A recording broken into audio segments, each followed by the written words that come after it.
ਸਤਿ ਸ਼੍ਰੀ ਅਕਾਲ। ਤੁਸੀਂ ਜੁੜੇ ਹੋਏ ਹੋ ਪੰਜਾਬੀ ਰੇਡੀਓ USA ਦੇ ਨਾਲ ਤੇ ਮੈਂ ਹਾਂ ਪ੍ਰਵੀਨ ਸ਼ਰਮਾ ਲੈ ਕੇ ਹਾਜ਼ਰ ਹਾਂ ਪ੍ਰੋਗਰਾਮ ਖਬਰ ਤੇ ਨਜ਼ਰ।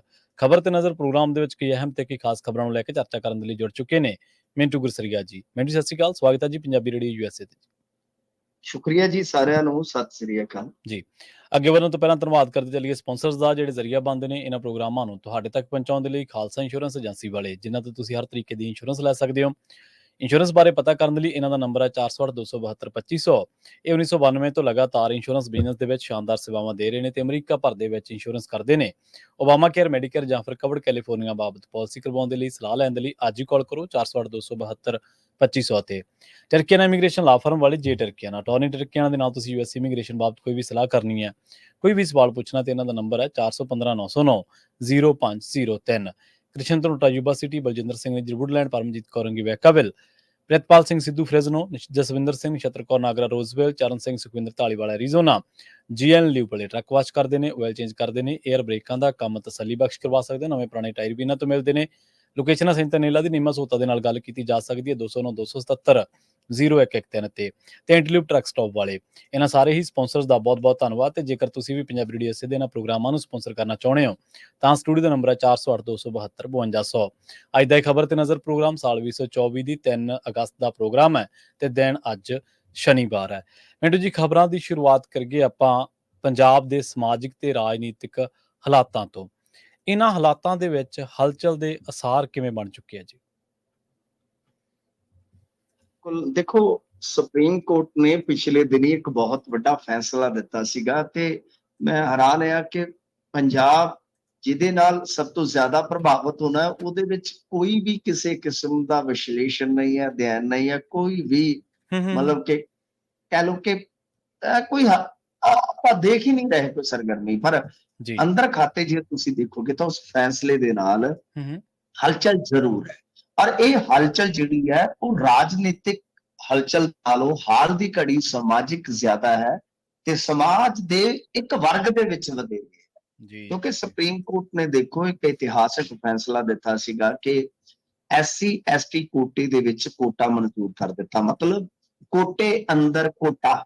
ਹੁਣ ਕੋਟੇ ਅੰਦਰ ਕੋਟਾ ਜਦੋਂ ਲਾਗੂ ਹੋ ਗਿਆ ਤਾਂ ਕੁਝ ਸਟੇਟਾਂ ਨੇ ਜਿਹਦੇ ਵਿੱਚ ਸਭ ਤੋਂ ਜ਼ਿਆਦਾ ਪ੍ਰਭਾਵ ਪੈਣਾ ਹੈ। ਮੱਧ ਪ੍ਰਦੇਸ਼, ਜਿਹਦੇ ਵਿੱਚ ST ਨੂੰ 20%, SC ਨੂੰ 16% ਦਾ ਰਿਜ਼ਰਵੇਸ਼ਨ ਹੈ ਤੇ SC ਨੂੰ 48 ਜਾਤੀਆਂ ਜਿਹੜੀਆਂ ਨੇ ਉਹਨਾਂ ਦਾ ਲਾਭ ਜਿਹੜਾ ਉਹਨਾਂ ਨੂੰ ਨਹੀਂ ਮਿਲਦਾ। ਜੱਟ, ਮਾਰ, ਮੇਰਾ, ਐਰਵਾਰ ਇਹ ਸਭ ਤੋਂ ਜ਼ਿਆਦਾ ਲਾਭ ਲੈਂਦੇ ਆ। ਤਾਂ ਉੱਥੇ ਵੀ ਹਲਚਲ ਵਧੇਗੀ। ਮਹਾਰਾਸ਼ਟਰ ਆ, ਉੱਥੇ ਦੀ ਦਲਿਤ ਵਸੋਂ ਜਿਹੜੀ ਹੈ SC ਵਸੋਂ ਲਾ ਲਓ, ਇਹਦੇ ਵਿੱਚ 50% ਮਾਰ ਆ। ਤੇ ਬਾਕੀ ਜੋ ਜਾਤੀਆਂ ਨੇ ਜਿੱਦਾਂ ਕੋਰੀ ਹੈ, ਢੋਰ ਨੇ, ਇਹਦੇ ਅਦਕ ਹੋਰ ਮਤੰਗ ਵਗੈਰਾ ਵੀ ਹੈਗੇ ਆ। ਤਾਂ ਉਹ ਕਹਿੰਦੇ ਆ ਕਿ ਸਾਨੂੰ ਜ਼ਿਆਦਾ ਫਾਇਦਾ ਨਹੀਂ ਮਿਲਦਾ, ਕੋਟੇ ਦਾ ਫਾਇਦਾ ਇਹਨਾਂ ਨੂੰ ਮਿਲਦਾ, ਜਿਹੜੇ ਮਤਲਬ ਕਿ ਡੋਮੀਨੇਟ ਕਰਦੇ ਨੇ। ਏਦਾਂ ਯੂਪੀ ਦੇ ਵਿੱਚ ਤੁਸੀਂ ਜਾਟ, ਗੈਰ ਜੱਟ ਸੁਣਿਆ ਹੋਏਗਾ ਸ਼ਬਦ। ਤਾਂ ਇੱਥੇ ਵੀ ਆਬਾਦੀ ਦੇ ਵਿੱਚ ਜਾਟਵ ਜਿਹੜੇ 12% ਹੈ ਤੇ ਗੈਰ ਜਾਟਵ 10% ਹੈ ਐਸੀ ਵਸੋਂ ਦੇ ਵਿੱਚ। ਉਹ ਕਹਿੰਦੇ ਕਿ ਦਲਿਤ ਵਸੋਂ ਦੇ ਵਿੱਚ ਬਈ 56% ਜਿਹੜੇ ਗਾਂ ਫਿਰ ਜੱਟ ਬਣ ਜਾਂਦੇ ਆ ਜੀ। ਤੇ ਜਿਹੜੀਆਂ ਦੂਜੀਆਂ ਹੈਗੀਆਂ ਨੇ ਉਪਜਾਤੀਆਂ 66 ਤੇ ਉਹਦੇ ਵਿੱਚ 55 ਹੋਰ, ਜਿਹੜਾ ਉਹਨਾਂ ਦਾ ਮਤਲਬ ਕਿ ਸੰਖਿਆ ਬਲ ਜਿਹੜਾ ਬੜਾ ਥੋੜਾ ਹੈ। ਇਸੇ ਤਰ੍ਹਾਂ ਪੰਜਾਬ ਦੀ ਜੇ ਆਪਾਂ ਗੱਲ ਕਰੀਏ, ਪੰਜਾਬ ਤੇ ਆ ਜਾਈਏ, ਦਰਅਸਲ ਪੰਜਾਬ ਦਾ ਕੇਸ ਸਭ ਤੋਂ ਜੁਦਾ ਹੈ ਤੇ ਆਪਣੇ ਸਮਝਣ ਵਾਲਾ। ਇਹ ਤੇ ਮੈਂ 2-3 ਮਿਸਾਲਾਂ ਦਿੱਤੀਆਂ ਤੁਹਾਨੂੰ ਕਿ ਜੱਟ ਵਰਸਸ ਗੈਰ ਜੱਟ, ਮਹਾਰ ਆ ਗਏ, ਇਹ ਏਦਾਂ ਮਤਲਬ ਕਿ ਉੱਥੇ ਵੀ ਹੈਗਾ। ਤਾਂ ਇਹ ਸੁਪਰੀਮ ਕੋਰਟ ਦਾ ਜਿਹੜਾ ਫੈਸਲਾ ਆ, ਕੋਟੇ ਅੰਦਰ ਕੋਟਾ, ਪਹਿਲਾਂ ਤਾਂ ਹੈ ਕੀ ਆ। ਮਸਲਨ ਆਪਾਂ ਇੱਥੇ ਪੰਜਾਬ ਦੇ ਲਿਹਾਜ਼ ਨਾਲ ਜੇ ਸਮਝਾਂਗੇ ਤਾਂ ਤੁਹਾਨੂੰ ਬਹੁਤ ਈਜ਼ੀਲੀ ਸਮਝ ਆ ਜਾਂਦਾ। ਹੁਣ ਕੋਟਾ ਹੈ ਕਿ ਜਿੱਦਾਂ ਆਪਾਂ ਦੇਖਦੇ ਹਾਂ 15% ਹੁੰਦਾ SC ਭਾਈਚਾਰੇ ਵਾਸਤੇ ਤੇ 7.5% ਹੁੰਦਾ ST ਵਾਸਤੇ। ਠੀਕ ਹੈ ਜੀ। ਇਹ ਜਾਂਦਾ 22.5% ਤੱਕ ਤੇ ਬਾਕੀ ਜਿਹੜਾ ਰਿਜ਼ਰਵੇਸ਼ਨ ਹੁੰਦਾ ਉਹ ਮਿਲ ਜਾਂਦਾ ਹੈਗਾ OBC ਵਗੈਰਾ ਨੂੰ। ਹੁਣ ਗੱਲ ਇਹ ਆ ਕਿ ਇੱਥੇ ਪੰਜਾਬ ਦੇ ਵਿੱਚ ਕਹਾਣੀ ਸ਼ੁਰੂ ਹੁੰਦੀ ਹੈ 1975 ਤੋਂ। ਮੁੱਖ ਮੰਤਰੀ ਸੀਗੇ ਉਸ ਵੇਲੇ ਗਿਆਨੀ ਜੈਲ ਸਿੰਘ। ਇਹਨਾਂ ਨੇ ਇੱਕ ਪੱਤਰ ਲਿਖਿਆ ਸੀਗਾ। ਪੱਤਰ ਕੀ ਲਿਖਿਆ ਕਿ ਮਹਿਕਮਿਆਂ ਨੂੰ ਕਿਹਾ ਕਿ ਜੇ ਸੰਭਵ ਹੋਵੇ ਤਾਂ ਵਾਲਮੀਕੀ ਭਾਈਚਾਰਾ, ਮਜਬੀ ਸਿੱਖ ਹੋਏ, ਇਹਨਾਂ ਨੂੰ ਤਰਜੀਹ ਆਧਾਰ ਤੇ ਰਿਜ਼ਰਵੇਸ਼ਨ ਕੋਟੇ ਚੋਂ 50% ਰਿਜ਼ਰਵੇਸ਼ਨ ਜਿਹੜਾ ਹੈ ਯਾਨੀ ਜੋ ਰਾਖਵਾਂਕਰਨ ਹੈ ਇਹਨੂੰ ਦੇ ਦਿੱਤਾ ਜਾਵੇ। ਇਸ ਪਿੱਛੇ ਕਹਾਣੀ ਅਸਲ ਚ ਕੀ ਸੀ ਕਿ 1966 ਦੇ ਵਿੱਚ ਪੰਜਾਬੀ ਸੂਬਾ ਬਣਨ ਉਪਰੰਤ ਜੋ ਆਪਣੇ ਭਾਈਚਾਰੇ ਵਾਲੇ ਮਜ਼੍ਹਬੀ ਸਿੱਖ ਸੀਗੇ ਉਹ ਲਾਮਬੰਦ ਹੋ ਰਹੇ ਸੀ ਅਕਾਲੀਆਂ ਪਿੱਛੇ, ਤੇ ਜੋ ਵਾਲਮੀਕੀ ਸਮਾਜ ਸੀ ਉਹ ਕਿਉਂਕਿ ਉਹਨਾਂ ਦੇ ਕੋਲ ਇਹ ਜਿਹੜਾ ਹੈਗਾ ਸੀਗਾ ਮਜ਼੍ਹਬੀ ਸਿੱਖ ਭਾਈਚਾਰਾ ਇਹ ਜ਼ਿਆਦਾ ਖੇਤੀ ਨਾਲ ਜੁੜਿਆ ਸੀ, ਪਿੰਡੂ, ਤੇ ਜਿਹੜਾ ਵਾਲਮੀਕ ਸਮਾਜ ਉਹ ਤੁਹਾਨੂੰ ਪਤਾ ਸਫਾਈ ਇਤਿਹਾਸਕ ਦਾ ਸਾਰਾ ਕਾਰਜਭਾਰ ਉਹਨਾਂ ਦੇ ਕੋਲ ਸ਼ਹਿਰੀ, ਇਹਨਾਂ ਨੂੰ ਇਹ ਸੀ ਕਿ ਇਹ ਜਨਸੰਘ ਵੱਲ ਨਾ ਜਾਣ, RSS ਵੱਲ। ਉਹ ਮਤਲਬ ਕਿ ਇੱਕ ਇਸ ਤਰ੍ਹਾਂ ਦਾ ਪੱਤਰ ਕੱਢਿਆ ਗਿਆ। ਤੇ ਫਿਰ ਪ੍ਰਵੀਨ ਜੀ 2006 ਦੇ ਵਿੱਚ ਸਿਮਿਲਰ ਇਹੀ ਚੀਜ਼ ਜਿਹੜੀ ਹੈ, ਕਿਉਂਕਿ ਤੁਹਾਨੂੰ ਪਤਾ ਹੀ ਉਸ ਵੇਲੇ ਸਰਕਾਰ ਚੱਲ ਰਹੀ ਸੀਗੀ, ਫਿਰ ਦੁਬਾਰਾ ਕਾਂਗਰਸ ਦੀ ਤੇ ਕੈਪਟਨ ਅਮਰਿੰਦਰ ਸਿੰਘ ਜੀ ਸਨ ਮੁੱਖ ਮੰਤਰੀ, ਤਾਂ ਉਹਨਾਂ ਨੇ ਵੀ ਇੱਕ ਫੈਸਲਾ ਕਰ ਦਿੱਤਾ ਜਿਹਦੇ ਵਿੱਚ ਵਾਲਮੀਕ ਸਮਾਜ ਤੇ ਮਜ਼੍ਹਬੀ ਸਿੱਖ ਜਿਹੜਾ ਭਾਈਚਾਰਾ ਹੈ ਉਹਨਾਂ ਨੂੰ 50% ਦੀ ਰਿਜ਼ਰਵੇਸ਼ਨ ਤੇ ਤਰਜੀਹ ਦੇ ਦਿੱਤੀ। ਮਾਮਲਾ ਹਾਈਕੋਰਟ ਗਿਆ, ਹਾਈਕੋਰਟ ਨੇ 2010 ਦੇ ਵਿੱਚ ਇਹਨੂੰ ਗੈਰ ਸੰਵਿਧਾਨਕ ਕਰਾਰ ਦਿੱਤਾ। ਫਿਰ ਇਹਦੇ ਵਿਰੁੱਧ ਪੰਜਾਬ ਸਰਕਾਰ ਸਮੇਤ 23 ਜਣੇ ਜਿਹੜੇ ਸੀ ਸੁਪਰੀਮ ਕੋਰਟ ਚਲੇ ਗਏ। ਇਹ ਬੇਸਿਕਲੀ ਪੰਜਾਬ ਤੋਂ ਲੜਾਈ ਸ਼ੁਰੂ ਹੋਈ ਹੈ, ਜਿਹੜਾ ਇਤਿਹਾਸਕ ਫੈਸਲਾ ਹੈ ਸ਼ਾਇਦ ਬਹੁਤ ਘੱਟ ਲੋਕਾਂ ਨੂੰ ਪਤਾ ਹੈ। ਤਾਂ ਗੱਲ ਇਹ ਹੈ ਕਿ ਇਹ ਤੁਰਦਿਆਂ ਕਹਾਣੀ ਜਿਹੜੀ ਹੈ ਉਹ ਚੱਲਦੀ ਹੈ ਫਿਰ ਇਹ ਸੁਪਰੀਮ ਕੋਰਟ ਦੀ ਸੁਣਵਾਈ ਤੱਕ, ਤੇ ਜਿੱਥੋਂ ਇਹ ਫੈਸਲਾ ਨਿਕਲਦਾ ਹਾਲ ਦੇ ਵਿੱਚ ਜਿਹੜਾ ਫੈਸਲਾ ਆਇਆ। ਤਾਂ ਖੈਰ ਹੁਣ ਸੁਪਰੀਮ ਕੋਰਟ ਨੇ ਦੋ ਚੀਜ਼ਾਂ ਤੈਅ ਕਰ ਦਿੱਤੀਆਂ ਕਿ ਇੱਕ ਤੇ ਕ੍ਰੀਮੀ ਲੇਅਰ ਹੈ, ਜਿਹੜਾ ਕ੍ਰੀਮੀ ਲੇਅਰ ਕੀ ਹੁੰਦਾ ਹੈ, ਇਹ ਹੁੰਦਾ ਕਿ ਜਿੱਦਾਂ ਆਪਾਂ ਦੇਖਦੇ OBC ਦਾ ਜੇ ਕੋਈ ਪਰਿਵਾਰ ਹੈ 8 ਲੱਖ ਰੁਪਏ ਉਹਦੀ ਆਮਦਨ ਹੈ ਤਾਂ ਕ੍ਰੀਮੀ ਲੇਅਰ ਦੇ ਵਿੱਚ ਆਉਂਦੇ ਆ। ਜੀ। ਤਾਂ ਦੂਸਰੇ ਪਾਸੇ ਇੱਕ ਫੈਸਲਾ ਜਿਹੜਾ 2018 ਦੇ ਵਿੱਚ ਸੁਪਰੀਮ ਕੋਰਟ ਚ ਆਇਆ ਸੀਗਾ, ਕੇਸ ਕਿਹਾ ਸੀਗਾ ਜਰਨੈਲ ਸਿੰਘ ਆਦਰਸ ਐਂਡ ਲక్ష్ਮੀ ਨਾਰਾਇਣ ਸ਼ਾਇਦ, ਉਸ ਫੈਸਲੇ ਦੇ ਵਿੱਚ ਉਹਨਾਂ ਨੇ ਕਿਹਾ ਸੀਗਾ ਕਿ OBC ਤੇ ਲਾਗੂ ਕ੍ਰੀਮੀ ਲੇਅਰ ਦਾ ਸਿਧਾਂਤ ਜਿਹੜਾ ਹੈ ਪ੍ਰਮੋਸ਼ਨਾਂ ਚ ਰਿਜ਼ਰਵੇਸ਼ਨ ਲਈ SC ST ਭਾਈਚਾਰਿਆਂ ਤੇ ਵੀ ਲਾਗੂ ਹੋਣਾ ਚਾਹੀਦਾ। ਯਾਨੀ ਕੁਝ ਕੁ ਉਦੋਂ ਖੁੱਲ ਗਿਆ ਸੀਗਾ, ਕੁਝ ਹੁਣ ਇਹਨਾਂ ਨੇ ਕਹਿ ਦਿੱਤਾ ਸੁਪਰੀਮ ਕੋਰਟ ਨੇ ਕਿ ਕ੍ਰੀਮੀ ਲੇਅਰ ਜਿਹੜਾ ਆ ਉਹ ਤੁਸੀਂ ਫਾਰਮੂਲਾ ਦੂਜਿਆਂ ਤੇ ਵੀ ਲਾਗੂ ਕਰਨਾ, ਨਾ ਕਿ OBC। ਇਹਦਾ ਮਤਲਬ ਹੈ ਕਿ ਕ੍ਰੀਮੀ ਲੇਅਰ ਦਾ ਮਤਲਬ ਹੈ ਕਿ ਜਿਨ੍ਹਾਂ ਦੀ 8 ਲੱਖ ਆਮਦਨ ਹੋਈ ਉਹ ਪਰਿਵਾਰ ਜਿਹੜੇ ਆ ਉਹ ਰਿਜ਼ਰਵੇਸ਼ਨ ਤੋਂ ਮੁੜ ਕੇ ਪਾਸੇ ਹੋ ਜਾਣ। ਉਹ ਇਹ ਕੁੱਲ ਮਿਲਾ ਕੇ ਹੁਣ ਇੱਥੇ ਫਿਰ ਉਹੀ ਗੱਲ ਆ ਜਾਂਦੀ ਹੈ ਨਾ। ਹੁਣ ਮੈਂ ਤੁਹਾਨੂੰ ਦੱਸ ਦਿੰਦਾ ਇੱਕ ਰਿਪੋਰਟ ਜਿਹੜੀ ਛਪੀ ਸੀ 2007 ਦੇ ਵਿੱਚ, ਇਹ ਛਾਪੀ ਸੀਗੀ ਸਮਾਜ ਵਿਗਿਆਨੀ ਹੈ SS ਜੋਤਿਕਾ ਤੇ ਅਵਿਨਾਸ਼ ਕੁਮਾਰ, ਇਹਨਾਂ ਨੇ ਇਕਨੋਮਿਕ ਐਂਡ ਪੋਲੀਟੀਕਲ ਵੀਕਲੀ ਦੇ ਵਿੱਚ ਇਹ ਛਪੀ ਸੀ। ਤਾਂ ਇਹਦੇ ਚ ਇਹਨਾਂ ਨੇ ਇੱਕ ਅੰਕੜਾ ਦਿੱਤਾ ਸੀਗਾ ਕਿ ਐਸੀ ਕੋਟੇ ਦੇ ਵਿੱਚ ਪੰਜਾਬ ਚ 105 IAS ਅਫਸਰ ਹਨ, ਪਰ ਇਹਨਾਂ ਵਿੱਚ ਵਾਲਮੀਕੀ ਸਮਾਜ ਤੇ ਮਜ਼੍ਹਬੀ ਸਿੱਖਾਂ ਦੇ ਵਿੱਚੋਂ ਸਿਰਫ 3 ਹਨ, ਜਦ ਕਿ ਵਾਲਮੀਕੀ ਤੇ ਮਜ਼੍ਹਬੀ ਸਿੱਖ ਸੂਬੇ ਦੀ SC ਆਬਾਦੀ ਚ 42% ਹਨ। ਹੁਣ ਇੱਥੇ ਆ ਕੇ ਚੀਜ਼ ਜਿਹੜੀ ਆ ਢੁਕਵੀਂ ਹੋ ਜਾਂਦੀ ਹੈ, ਜੋ ਆਪਾਂ ਕਹਿਣੀ ਹੈ ਮਤਲਬ ਹਲਚਲ ਕਿੱਦਾਂ ਹੈ ਕਿ ਕੋਟੇ ਅੰਦਰ ਕੋਟਾ, ਕੁੱਲ ਪੰਜਾਬ ਦੀ ਜਿਹੜੀ ਦਲਿਤ ਵਸੋਂ ਆ 32% ਹੈ, ਇੰਡੀਆ ਦੀ ਸਭ ਤੋਂ ਜ਼ਿਆਦਾ। ਤਾਂ ਇਹਦੇ ਵਿੱਚ ਕੀ ਆ ਕਿ ਜਿਵੇਂ ਹੁਣ ਆਹ ਦੋ ਆਪਾਂ ਭਾਈਚਾਰਿਆਂ ਦੀ ਗੱਲ ਕਰ ਰਹੇ ਹਾਂ ਕਿ ਦਰਅਸਲ ਇਹਨਾਂ ਨੂੰ ਕਿਤੇ ਨਾ ਕਿਤੇ ਲੱਗਦਾ ਹੈ ਕਿ ਸਾਡੀ ਗਾਂਢ ਦੇਖੀ ਹੁੰਦੀ ਹੈ, ਜਦ ਕਿ ਵਸੋਂ ਦੇ ਵਿੱਚ ਕਿੰਨੇ ਬਣ ਗਏ ਉਹ 42%, ਜਿਹੜੀ ਟੋਟਲ 32% ਜਿਹਨੂੰ ਆਪਾਂ 100% ਲਈਏ ਤਾਂ ਲਗਭਗ ਆਪਾਂ ਕਹਿ ਲਈਏ ਕਿ ਉਹ 42% ਉਹਦਾ ਬਣਦੇ। ਤਾਂ ਉਹ ਇੱਕ ਆਧਾਰ ਮੈਂ ਤੁਹਾਨੂੰ ਦੱਸਿਆ ਕਿ ਰਿਪੋਰਟ ਦੇ ਵਿੱਚ ਇਹ ਚੀਜ਼ਾਂ ਦੱਸੀਆਂ ਗਈਆਂ। ਤਾਂ ਹੁਣ ਫਾਇਦਾ ਕਿਸ ਨੂੰ ਮਿਲ ਰਿਹਾ? ਦਰਅਸਲ ਕੀ ਹੈ ਕਿ ਇਹਦੇ ਵਿੱਚ ਇੱਕ ਚੀਜ਼ ਜਿਹੜੀ ਹੈ ਉਹ ਚਲੋ ਕੋਈ ਕਹਿੰਦਾ ਕੋਈ ਕਿਸੇ ਤਰੀਕੇ ਨਾਲ ਕਹਿੰਦਾ ਕਿ ਇਸ ਰਿਜ਼ਰਵੇਸ਼ਨ ਦਾ ਜਿਹੜਾ ਫਰਕ ਆ ਉਹ ਇੱਕ ਭਾਈਚਾਰੇ ਨੂੰ ਵਧੇਰੇ ਪੈਂਦਾ ਹੈ, ਮਤਲਬ ਆਰਥਿਕ ਤੌਰ ਤੇ ਉਹਨਾਂ ਨੂੰ ਫਾਇਦਾ ਜ਼ਿਆਦਾ ਮਿਲਦਾ। ਦਰਅਸਲ ਕੀ ਹੈ ਕਿ ਉਹ ਸਮਝਿਆ ਜਾਂਦਾ ਕਿ ਬਹੁਤ ਲੰਬੇ ਸਮੇਂ ਤੋਂ ਜਿਹੜੇ ਚਮੜੇ ਦੇ ਕਾਰੋਬਾਰ ਨਾਲ ਜੁੜੇ ਸਨ, ਲੈਦਰ ਦੇ ਕਾਰੋਬਾਰੀ ਸੀਗੇ ਜੋ ਇਸੇ ਕੈਟਾਗਰੀ ਚ ਆਉਂਦੇ ਆ, ਤਾਂ ਉਹ ਮਤਲਬ ਕਿ ਉਸ ਵੇਲੇ ਅੰਗਰੇਜ਼ ਰਾਜ ਸੀਗਾ ਜਦੋਂ ਉਹਨਾਂ ਦੇ ਕੰਮਕਾਰ ਜਿਹੜੇ ਸੀਗੇ ਚੱਲਦੇ ਸੀ, ਤਾਂ ਉਹ ਉਸ ਵੇਲੇ ਪੜ੍ਹੇ ਲਿਖੇ ਵੀ ਤਾਂ ਮੁੜ ਕੇ ਰਿਜ਼ਰਵੇਸ਼ਨ ਦਾ ਲਾਭ ਵੀ ਲਿਆ।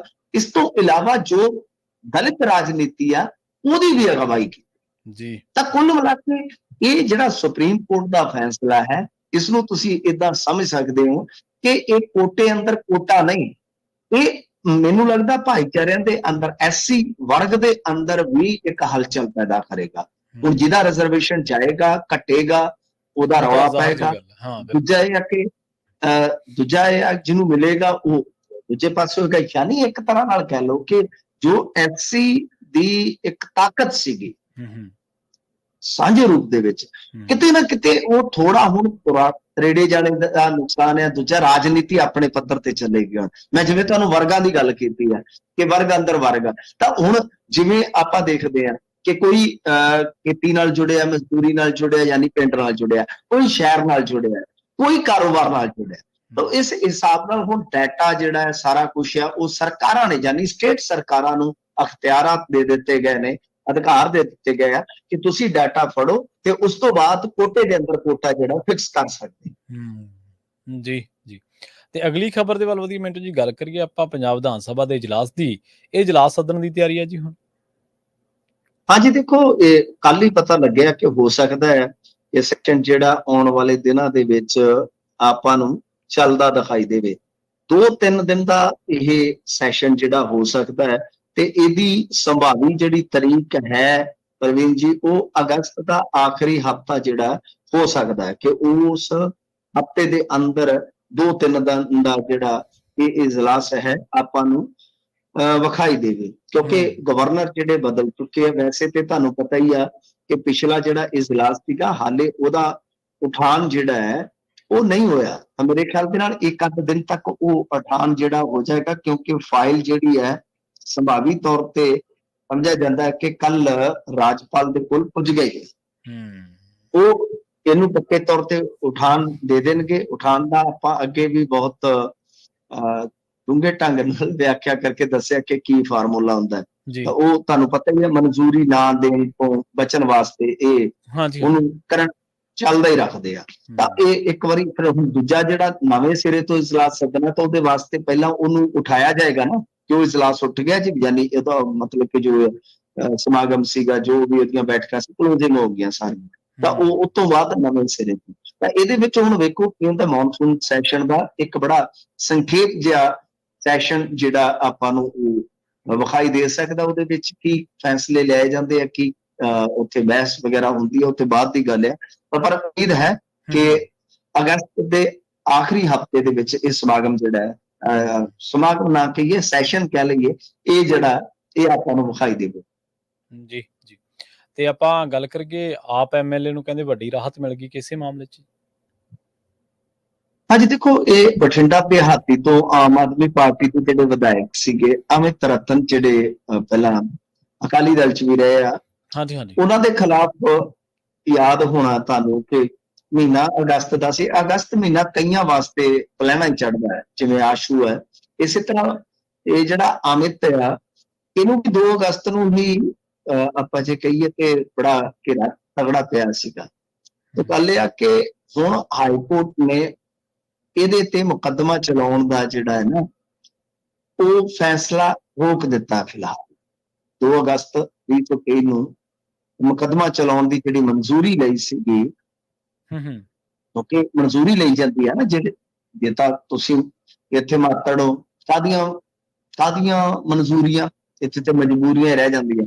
ਪਰ ਜੇ ਖਾਸ ਵਿਅਕਤੀ ਹੋ, ਇੱਕ ਖਾਸ ਤਾਕਤ ਪ੍ਰਾਪਤ ਹੈ, ਅਧਿਕਾਰ ਪ੍ਰਾਪਤ ਆ, ਤੇ ਜਦ ਫਿਰ ਉਹਦੇ ਤੇ ਕੋਈ ਮੁਕੱਦਮਾ ਕੇਸ ਚੱਲਣਾ ਆ, ਉਹ ਸੰਬੰਧਿਤ ਮਹਿਕਮੇ ਤੋਂ ਜਾਂ ਜਿੱਦਾਂ ਆਪਾਂ ਕਹਿ ਲਈਏ ਸਰਕਾਰ ਦਾ ਕੋਈ ਵਿਧਾਇਕ ਆ, ਤਾਂ ਉਹ ਮਨਜ਼ੂਰੀ ਜਿਹੜੀ ਫਾਰਮੈਲਿਟੀ ਹੁੰਦੀ ਹੈ ਉਹ ਲਾਜ਼ਮ ਹੁੰਦੀ ਹੈ। ਤਾਂ ਇਹਦੇ ਵਿੱਚ ਕੀ ਹੈ ਕਿ ਜਿਹੜੀ ਮਨਜ਼ੂਰੀ ਮਿਲੀ ਸੀਗੀ ਦੇ ਵਿੱਚ, ਉਹਨੂੰ ਫਿਲਹਾਲ ਪੰਜਾਬ ਤੇ ਹਰਿਆਣਾ ਹਾਈ ਕੋਰਟ ਨੇ ਤਤਕਾਲ ਹੁਕਮਾਂ ਦੇ ਨਾਲ ਰੋਕ ਦਿੱਤਾ ਹੈ। ਤੇ ਗੱਲ ਇਹ ਆ ਕਿ ਇਹਦੇ ਤੇ ਨੋਟਿਸ ਜਵਾਬ ਤਲਬੀ ਵਾਸਤੇ ਜਾਰੀ ਕਰ ਦਿੱਤਾ ਗਿਆ। ਪੰਜਾਬ ਸਰਕਾਰ ਹੁਣ ਜਵਾਬ ਦੇਵੇਗੀ। ਗੱਲ ਇਹ ਆ ਕਿ ਇਹਨਾਂ ਨੂੰ ਗ੍ਰਿਫਤਾਰ ਕੀਤਾ ਗਿਆ ਸੀਗਾ। ਉਸ ਤੋਂ ਬਾਅਦ ਸਭ ਨੂੰ ਪਤਾ ਹੀ ਆ, ਅੰਦਰ ਗਏ ਅਮਿਤ ਰਤਨ, ਉਸ ਤੋਂ ਬਾਅਦ ਬਾਹਰ ਆਏ। ਤਦ ਵੀ ਆਪਾਂ ਇਹਨਾਂ ਦੀਆਂ ਖਬਰਾਂ ਮੁਸਲਸਲ ਦੇਖਦੇ ਰਹਿ ਕੇ ਕਿਸ ਤਰ੍ਹਾਂ ਇੱਕ ਸਮਾਗਮ ਦੇ ਵਿੱਚ ਪੇਚਾ ਪੈ ਗਿਆ। ਫਿਰ ਇੱਕ ਮਤਲਬ ਕਿ ਮੰਚ ਤੋਂ ਵੀ ਇਹਨਾਂ ਨੂੰ ਉਤਾਰ ਦਿੱਤਾ ਹਾਂਜੀ ਗਿਆ, ਹਾਂਜੀ ਬਿਲਕੁਲ। ਬਦਨਾਮੀ ਦੇ ਚੱਲਦੇ ਇਹ ਸਾਰੀਆਂ ਚੀਜ਼ਾਂ ਹੋਈਆਂ ਨੇ। ਦਰਅਸਲ ਗੱਲ ਕੀ ਹੈ ਕਿ ਹੁਣ ਅਮਿਤ ਰਤਨ ਆਪਣੀ ਲੜਾਈ ਲੜ ਰਿਹਾ ਆਪਣੇ ਪੱਧਰ ਤੇ, ਪਾਰਟੀ ਕੋਈ ਉਹਨਾਂ ਦਾ ਬਹੁਤਾ ਸਾਥ ਨਹੀਂ ਦੇਵੇਗੀ। ਪਰ ਆਮ ਆਦਮੀ ਪਾਰਟੀ ਦੇ ਵਿਧਾਇਕਾਂ ਤੇ ਕੋਈ ਇਹ ਮੇਰੇ ਖਿਆਲ ਦੇ ਨਾਲ ਪਹਿਲਾਂ ਤੇ ਹੈ ਨਹੀਂਗਾ, ਆਪਾਂ ਦੇਖਿਆ ਹੀ ਆ ਕਿ ਗੱਜਰ ਮਾਜਰਾ ਹਾਲੇ ਜੇਲ੍ਹ ਦੇ ਵਿੱਚ ਆ। ਫਿਰ ਕੁਲਵੰਤ ਸਿੰਘ ਮੋਹਾਲੀ ਦਾ ਵੀ ਤੇ ਰੌਲਾ ਪੈ ਗਿਆ ਨਾ, ਉਹਨਾਂ ਤੇ ਵੀ ਪਰਚਾ ਦਰਜ ਹੋ ਗਿਆ, ਤਕਰੀਬਨ 150 ਕਰੋੜ ਦੇ ਲੈਣ ਦੇਣ ਦਾ ਪਰਚਾ ਦਰਜ ਹੋਇਆ ਉਹਨਾਂ ਦਾ, ਮੇਰੇ ਖਿਆਲ ਦੇ ਨਾਲ ਪਿਛਲੇ ਦਿਨ ਹੀ ਪਰਚਾ ਚਰਚਿਤ ਹੋਇਆ। ਇਸ ਤੋਂ ਇਲਾਵਾ ਕਿੰਨਿਆਂ ਦੇ ਵਿਵਾਦ ਹੈ, ਤਾਂ ਪਰ ਅਮਿਤ ਰਤਨ ਨੂੰ ਇਸ ਦਰਮਿਆਨ ਰਾਹਤ ਮਿਲੀ ਹੈ ਕਿ ਇੱਕ ਵਾਰੀ ਉਹ ਜਿਹੜਾ ਟਰਾਇਲ ਆ, ਜੋ ਯਾਨੀ ਮਨਜ਼ੂਰੀ ਮਿਲੀ ਆ, ਉਹਦੇ ਤੇ ਰੋਕ ਲੱਗ ਗਈ ਹੈ। ਫਿਲਹਾਲ ਅਮਿਤ ਰਤਨ ਦਾ ਯਤਨ ਤਾਂ ਪ੍ਰਵੀਨ ਜੀ ਇਹ ਹੋ ਰਹੇਗਾ ਨਾ ਕਿ 5 ਸਾਲ ਤੱਕ ਘੱਟੋ ਘੱਟ ਜਿਹੜੀ ਇਹ ਵਿਧਾਇਕੀ ਆ ਉਹ ਚੱਲਦੀ ਰਹੇ, ਫਿਰ ਦੇਖੀ ਜਾਊਗੀ ਕੀ ਬਣਦਾ ਕੀ ਬਣਾਉਂਦਾ। ਹਾਂਜੀ, ਇਸ ਤੋਂ ਇਲਾਵਾ ਸਿੰਗਲਾ ਸਾਹਿਬ ਵੀ ਇਹਨਾਂ ਦੇ ਫੜੇ ਗਏ ਸਨ। ਤਾਂ ਕੁੱਲ ਮਿਲਾ ਕੇ ਜਿਹੜੀ ਸਰਕਾਰ ਨੇ ਇਮਾਨਦਾਰੀ ਦਾ ਜਾਂ ਕਰਪਸ਼ਨ ਵਿਰੋਧੀ ਕਹਿ ਲਓ ਕਿ ਐਕਸ਼ਨ ਦਾ ਬਹੁਤ ਹੀ ਜ਼ਿਆਦਾ ਹੱਲਾ ਕੀਤਾ ਸੀਗਾ, ਤਾਂ ਉਹਨਾਂ ਦੇ ਆਪਣੇ ਹੀ ਕੁਝ ਬੰਦੇ ਜਿਹੜੇ ਇਹਦੇ ਵਿੱਚ ਘਿਰੇ ਆ। ਤੇ ਉਹ ਹੁਣ ਇਸ ਤਰ੍ਹਾਂ ਆ ਕਿ ਸਿੰਗਲਾ ਸਾਹਿਬ ਜਿਹੜੇ ਸੀਗੇ ਮਾਨਸਾ ਵਾਲੇ, ਤਾਂ ਉਹ ਇੱਕ ਥਾਂ ਤੇ ਐਸੀ ਸਥਿਤੀ ਬਣ ਗਈ ਕਿ ਗੁੱਡੀਆਂ ਸਾਹਿਬ ਜਦੋਂ ਪ੍ਰਚਾਰ ਕਰਨ ਗਏ ਤਾਂ ਉੱਥੇ ਉਹਦੇ ਸਮਰਥਕ ਜਿਹੜੇ ਉਹ ਬੋਲ ਪਏ, ਕਹਿੰਦੇ ਕਿ ਸ਼ਰੀਫ ਆਦਮੀ ਤੇ ਤੁਸੀਂ ਟੰਗ ਦਿੱਤਾ, ਤੇ ਜਿਹੜੇ ਇੱਥੇ ਬਦਲੀਆਂ ਦੇ ਇੰਨੇ ਪੈਸੇ ਲੈਂਦੇ ਉਹ ਤੁਹਾਡੇ ਸੱਜੇ ਖੱਬੇ ਬੈਠੇ, ਤੇ ਗੁੱਡੀਆਂ ਸਾਹਿਬ ਉੱਥੇ ਚੁੱਪ ਕਰਕੇ ਨਿਕਲ ਗਏ ਸਨ। ਤਾਂ ਇਸ ਤਰ੍ਹਾਂ ਦੀ ਸੂਰਤ ਹਾਲ ਬਣੀ ਪਈ ਹੈ। ਜੀ ਜੀ। ਤੇ ਗੱਲ ਕਰੀਏ ਆਪਾਂ ਮਿੰਟੂ ਜੀ, ਜਿਹੜਾ ਟੈਕਸ ਕਲੀਅਰੈਂਸ ਹੈ, ਵਿਦੇਸ਼ ਜਾਣ ਵੇਲੇ ਸਾਰਿਆਂ ਨੂੰ ਟੈਕਸ ਕਲੀਅਰੈਂਸ ਲੈਣ ਸੰਬੰਧੀ ਜਿਹੜਾ ਸਪਸ਼ਟੀਕਰਨ ਹੈ ਇਸ ਮਾਮਲੇ ਦੇ ਵਿੱਚ ਉਹ ਆਇਆ ਜੀ? ਹਾਂਜੀ, ਦੇਖੋ ਜਦੋਂ ਬਜਟ ਪੇਸ਼ ਹੋ ਜਾਂਦਾ ਹੈ ਨਾ ਪ੍ਰਵੀਨ ਜੀ, ਬਹੁਤ ਸਾਰੀਆਂ ਚੀਜ਼ਾਂ ਹੁੰਦੀਆਂ ਨੇ ਜਿਹੜੀਆਂ ਹੌਲੀ ਹੌਲੀ ਸਪਸ਼ਟ ਹੁੰਦੀਆਂ ਨੇ। ਬਹੁਤ ਤੇਜ਼ੀ ਨਾਲ ਉੱਥੇ ਅੰਕੜੇ ਪੇਸ਼ ਕੀਤੇ ਜਾਂਦੇ ਆ, ਬਹੁਤ ਤੇਜ਼ੀ ਨਾਲ ਵਿਸ਼ਲੇਸ਼ਣ ਹੁੰਦਾ। ਤਾਂ ਗੱਲ ਇਹ ਆ ਕਿ ਇਹ ਹੁਣ ਕਲੀਅਰ ਕੀਤਾ ਇਹਨਾਂ ਨੇ ਕਿ ਜੋ ਵਿਦੇਸ਼ ਜਾਣ ਵਾਸਤੇ ਟੈਕਸ ਕਲੀਅਰੈਂਸ ਲਾਜ਼ਮੀ ਦਾ ਰੌਲਾ ਪੈਂਦਾ ਸੀਗਾ। ਮਤਲਬ ਕਿ ਫਰਜ਼ ਕਰੋ ਕਿ ਮੈਂ ਆਉਣਾ, ਹੁਣ ਤੁਸੀਂ ਇੱਥੇ ਪਹੁੰਚ ਗਏ, ਮੈਂ ਅਮਰੀਕਾ ਆਉਣਾ, ਜਾਂ ਮੇਰੇ ਕਿਸੇ ਨੇੜਲੇ ਨੇ ਅਮਰੀਕਾ ਆਉਣਾ, ਕੈਨੇਡਾ ਆਉਣਾ, ਕਿ ਬਈ ਉਹਨੂੰ ਇੱਕ ਟੈਕਸ ਕਲੀਅਰੈਂਸ ਲੈਣੀ ਪਊ, ਠੀਕ ਹੈ ਜੀ, ਦੂਜੇ ਡਾਕੂਮੈਂਟਸ ਦੇ ਨਾਲ। ਤਾਂ ਇੱਕ ਹੋਰ ਨਵਾਂ ਯਾਰ ਇੰਡੀਅਨ ਜਨਤਾ ਵਾਸਤੇ ਤੁਹਾਨੂੰ ਪਤਾ ਇੱਥੇ ਤਾਂ ਆਧਾਰ ਕਾਰਡ ਬਣਾਓ, ਆਧਾਰ ਕਾਰਡ ਅਪਡੇਟ ਕਰਾਓ, ਜਿਵੇਂ ਇੱਥੇ ਤੁਹਾਡੇ ਚੱਲਦਾ ਕਾਗਜ਼ਾਂ ਦਾ ਰੌਲਾ ਰੱਪਾ, ਪੇਪਰਾਂ ਦਾ ਪੇਪਰ ਵਰਕ ਜਿਹਨੂੰ ਤੁਸੀਂ ਆਂਦੇ ਜੇ, ਸਾਡੇ ਵੀ ਇੱਥੇ ਉਹੀ ਚੱਲਦਾ। ਆ ਪੈਨ ਕਾਰਡ ਹੋ ਗਿਆ, ਫਲਾਣਾ ਹੋ ਗਿਆ ਜੀ, ਆਹ ਹੋ ਗਿਆ ਜੀ, ਉਹ ਇਹਦਾ। ਤੇ ਨਾਲ ਲੋਕਾਂ ਆਖਿਆ ਕਿ ਇਹ ਤੇ ਸਿਰ ਦੇ ਵਿੱਚ ਇੱਕ ਹੋਰ ਪੀੜ ਜਿਹੜੀ ਆ ਉਤਪੰਨ ਕਰ ਦਿੱਤੀ ਹੈ ਇਹਨਾਂ ਨੇ। ਤਾਂ ਉਸ ਤੋਂ ਬਾਅਦ ਸੋਸ਼ਲ ਮੀਡੀਆ ਤੇ ਕਾਫੀ ਜ਼ਿਆਦਾ ਵਿਰੋਧ ਹੋਇਆ, ਬਈ ਇਹ ਕੀ ਚੱਕਰ ਹੈ ਯਾਰ, ਇੱਕ ਨਵਾਂ ਤੁਸੀਂ ਭੰਬਲ ਭੂਸਾ ਖੜਾ ਕਰ ਦਿੱਤਾ। ਤਾਂ ਫਿਰ ਇਸ ਪ੍ਰਸਤਾਵਿਤ ਸੋਧ ਦਾ ਸਪਸ਼ਟੀਕਰਨ ਆਇਆ ਕਿ ਵਿੱਤੀ ਬੇਨੀਮੀਆਂ ਦੇ ਜਿਹੜੇ ਦੋਸ਼ੀ ਆ, ਲੈਣ ਦੇਣ ਦੇ ਜਿਹੜੇ ਦੋਸ਼ੀ ਆ ਜਾਂ ਡਿਫਾਲਟਰ ਕਹਿ ਲਓ, ਕਿ ਜਾਂ ਜਿਨ੍ਹਾਂ ਵੱਲ ਟੈਕਸ ਜਿਹੜਾ ਕੋਈ ਬਕਾਇਆ ਹੈ, ਉਹਨਾਂ ਨੂੰ ਅਜਿਹੀ ਮਨਜ਼ੂਰੀ ਦੀ ਲੋੜ ਆ, ਅਦਰਵਾਈਜ਼ ਦੂਸਰੇ ਕਿਸੇ ਵੀ ਪਰਸਨ ਨੂੰ, ਕਿਸੇ ਬੰਦੇ ਨੂੰ ਮਨਜ਼ੂਰੀ ਲੈਣ ਦੀ ਲੋੜ ਨਹੀਂ ਹੈ। ਕਿਉਂਕਿ ਵਿੱਤ ਬਿੱਲ 2024 ਚ ਬਲੈਕ ਮਨੀ ਐਕਟ ਜਿਹੜਾ 2015 ਉਹਦੇ ਹਵਾਲੇ ਨਾਲ ਇਹ ਜਿਹੜੀ ਤਜਵੀਜ਼ ਆਈ ਸੀ। ਤਾਂ ਹੁਣ ਇਹ ਇੱਕ ਸਪਸ਼ਟੀਕਰਨ ਆ ਗਿਆ ਕਿ ਦਰਅਸਲ ਐਸਾ ਨਹੀਂ ਹੈ ਕਿ ਕਿਸੇ ਨੇ ਕੋਈ ਪੜ੍ਹਨ ਜਾਣਾ ਹੈ, ਕਿਸੇ ਨੇ ਕੋਈ ਆਪਣਾ ਬਿਜ਼ਨਸ ਕਰਨ ਜਾਣਾ ਹੈ, ਕੋਈ ਮਤਲਬ ਕਿ ਆਪਦਾ ਹੋਰ ਕਿਸੇ ਪਰਪਸ ਵਾਸਤੇ ਬਾਹਰ ਜਾ ਰਿਹਾ, ਤੇ ਉਹਨੂੰ ਸਾਰਿਆਂ ਨੂੰ ਟੈਕਸ ਕਲੀਅਰੈਂਸ ਲੈਣੀ ਪਊਗੀ। ਨਹੀਂ, ਜਿਹੜੇ ਬੰਦਿਆਂ ਦਾ ਪਹਿਲਾਂ ਕੋਈ ਡਿਫਾਲਟਿੰਗ ਦੇ ਵਿੱਚ ਡਿਫਾਲਟਰ ਹੈ ਜਿਹੜਾ, ਜਾਂ ਵਿੱਤੀ ਬੇਨੀਮੀ ਯਾਨੀ ਕੋਈ ਫਰਾਡ ਦਾ ਮਸਲਾ ਹੈ, ਕੇਸ ਹੈ ਕੋਈ, ਤਾਂ ਉਹਨਾਂ ਨੂੰ ਕਲੀਅਰੈਂਸ ਲੈਣੀ ਪਵੇਗੀ, ਅਦਰਵਾਈਜ਼ ਆਮ ਵਿਅਕਤੀ ਵਾਸਤੇ ਸ਼ਰਤ ਨਹੀਂ ਆਈ। ਇਹ ਸਪਸ਼ਟ ਇਹਨਾਂ ਨੇ ਕਰ ਦਿੱਤਾ। ਬਹੁਤ ਰੌਲਾ ਪਿਆ ਇੱਥੇ, ਮੈਂ ਦੇਖ ਰਿਹਾ ਸੀ ਸੋਸ਼ਲ ਮੀਡੀਆ ਤੇ, ਬਹੁਤ ਹੀ ਜ਼ਿਆਦਾ ਗੰਭੀਰਤਾ ਦੇ ਨਾਲ ਮੁੱਦਾ ਇਹ ਲੋਕ ਚੁੱਕ ਰਹੇ ਸੀਗੇ ਕਿ ਅਸੀਂ ਤੇ ਅੱਗੇ ਹੀ ਦਸਤਾਵੇਜ਼ ਬਣਾਉਣ ਦੇ ਬੋਝ ਹੇਠ ਬੁਰੀ ਤਰ੍ਹਾਂ ਦੱਬੇ ਹੋਏ ਆ। ਜੀ ਬਿਲਕੁਲ। ਤੇ ਗੱਲ ਕਰੀਏ ਮਿੰਟੂ ਜੀ, ਕਹਿੰਦੇ ਅਮਰੀਕਨ ਔਰਤ ਦੇ ਨਾਲ ਜ਼ੁਲਮ ਦੀ ਇੰਤਹਾ ਹੋਈ ਹੈ ਜੀ। ਅੱਜ ਦੇਖੋ, ਇਹ ਔਰਤ ਜਿਹੜੀ ਹੈ ਨਾ, ਸਿੰਧੂਦੁਰਗ ਇੱਕ ਮਹਾਰਾਸ਼ਟਰ ਦੇ ਵਿੱਚ ਇਲਾਕਾ ਪੈਂਦਾ ਵਾ। ਉਹ ਅੱਛਾ। ਤੇ ਹਾਂਜੀ, ਇੱਥੇ ਇਹ ਔਰਤ ਜਿਹੜੀ ਆ ਜੰਗਲ ਦੇ ਇੱਕ ਰੁੱਖ ਦੇ ਨਾਲ ਵੱਜੀ ਮਿਲੀ। ਤੇ 40 ਦਿਨ ਤੋਂ ਇਹ ਵੱਜੀ ਸੀ ਇੱਥੇ, ਬੁਰੀ ਹਾਲਤ ਆ। ਫਿਰ ਇਹਨੂੰ ਰੈਸਕਿਊ ਕੀਤਾ ਗਿਆ, ਫਿਰ ਇੱਕ ਮੈਡੀਕਲ ਕਾਲਜ ਦੇ ਵਿੱਚ ਐਡਮਿਟ ਕੀਤਾ ਗਿਆ, ਜਿੱਥੇ ਹਾਲੇ ਬੋਲ ਤੇ ਨਹੀਂ ਸਕੀ। 49-50 ਸਾਲ ਦੀ ਔਰਤ ਹੈ। ਇਹ ਬੇਸਿਕਲੀ 10 ਸਾਲ ਤੋਂ ਇੰਡੀਆ ਰਹਿ ਰਹੀ ਸੀ। ਹੁਣ ਜੋ ਇਹਨੇ ਲਿਖ ਕੇ ਦੱਸਿਆ ਹੈ ਨਾ, ਉਹ ਬਹੁਤ ਹੈਰਾਨ ਕਰਦਾ ਹੈ ਕਿ ਕਿਸ ਤਰ੍ਹਾਂ ਦੀ ਦਰਿੰਦਗੀ ਲੋਕ ਕਰਦੇ ਆ। ਤਾਂ ਇਹਦੇ ਕਹਿਣ ਦਾ ਮਤਲਬ ਹੈ ਕਿ ਇਹਦਾ ਜਿਹੜਾ ਸਾਬਕਾ ਪਤੀ ਸੀ ਸਤੀਸ਼ ਪੀਐਨ, ਉਹਨੇ ਇਹਨੂੰ ਪਹਿਲਾਂ ਇੱਕ ਇੰਜੈਕਸ਼ਨ ਲਾਇਆ, ਅੱਛਾ, ਜਿਹਦੇ ਨਾਲ ਇਹਦਾ ਜਬੜਾ ਤੇ ਜਿਹੜੇ ਮਸਲ ਸੀਗੇ ਉਹ ਆਕੜ ਗਏ, ਜਿਵੇਂ ਆਪਣੇ ਸਰੀਰ 'ਚ ਕੜਾ ਆ ਜਾਂਦਾ। ਤੇ ਫਿਰ ਹੱਥਾਂ ਨਾਲ ਇਹ ਕੁਝ ਕਰਨ ਲਾਇਕ ਨਹੀਂ ਰਹੀ। ਤੇ ਉਸ ਤੋਂ ਬਾਅਦ ਸਤੀਸ਼ ਨੇ ਸੰਗਲ ਦੇ ਨਾਲ, ਇੱਕ ਰੁੱਖ ਦੇ ਨਾਲ ਇਹਨੂੰ ਬੰਨ੍ਹ ਦਿੱਤਾ ਤੇ ਮਰਨ ਦੇ ਲਈ ਛੱਡ ਦਿੱਤਾ। ਇਹ 40 ਦਿਨ ਤੱਕ ਉਸ ਰੁੱਖ ਦੇ ਨਾਲ ਵੱਜੀ ਰਹੀ, ਬਿਨਾਂ ਖਾਧੇ ਪੀਤੇ, ਬਿਨਾਂ ਖਾਧੇ ਪੀਤੇ। ਤੇ ਹਾਲਾਂਕਿ ਇਹਦੇ ਸ਼ਾਇਦ ਪੈਰ ਜ਼ਿਆਦਾ ਵੱਜੇ ਸੀ, ਹੱਥ ਫੁੱਲ ਵੀ ਗਏ, ਪਰ ਉਹ ਸਰੀਰ 'ਚ ਜਾਨ ਹੀ ਨਹੀਂ ਰਹੀ। ਤੋ ਇਹ ਫਿਰ ਇੱਕ ਨਾ ਕੋਈ ਜਿੱਦਾਂ ਪਸ਼ੂ ਚਾਰਨ ਵਾਲਾ ਹੁੰਦਾ, ਉਹ ਗਾਂ ਕਿਤੇ ਜੰਗਲ ਦੇ ਵਿੱਚ ਗਿਆ ਤੇ ਉਹਨੇ ਪਹਿਲੀ ਵਾਰ ਇਹਨੂੰ ਦੇਖਿਆ ਕਿ ਬਈ ਇਸ ਤਰ੍ਹਾਂ ਔਰਤ ਹੈ, ਉਹਦੇ ਕੋਲ ਇੱਕ ਆਧਾਰ ਕਾਰਡ ਵੀ ਤੇ ਇੱਕ ਕੁਝ ਅਮਰੀਕਨ ਪੇਪਰ ਵੀ ਮਿਲਿਆ। ਉਸ ਤੋਂ ਬਾਅਦ ਫਿਰ ਉਹ ਜਿਹੜੀ ਹੈ ਨਾ ਉਹਦੀ ਪਛਾਣ ਹੋਈ। ਬੇਸਿਕਲੀ ਇਹ ਤਮਿਲਨਾਡੂ ਦੇ ਵਿੱਚ, ਜਿਵੇਂ ਇਹਨੇ ਆਪਦੇ ਪਤੀ ਦਾ ਨਾਮ ਦੱਸਿਆ, ਕਿ ਇੱਥੇ ਹੀ ਰਹਿ ਰਹੀ ਸੀਗਾ। ਇਹਦਾ ਨਾਮ ਲਲਕਾਈ ਕੁਮਾਰੀ ਸੀ।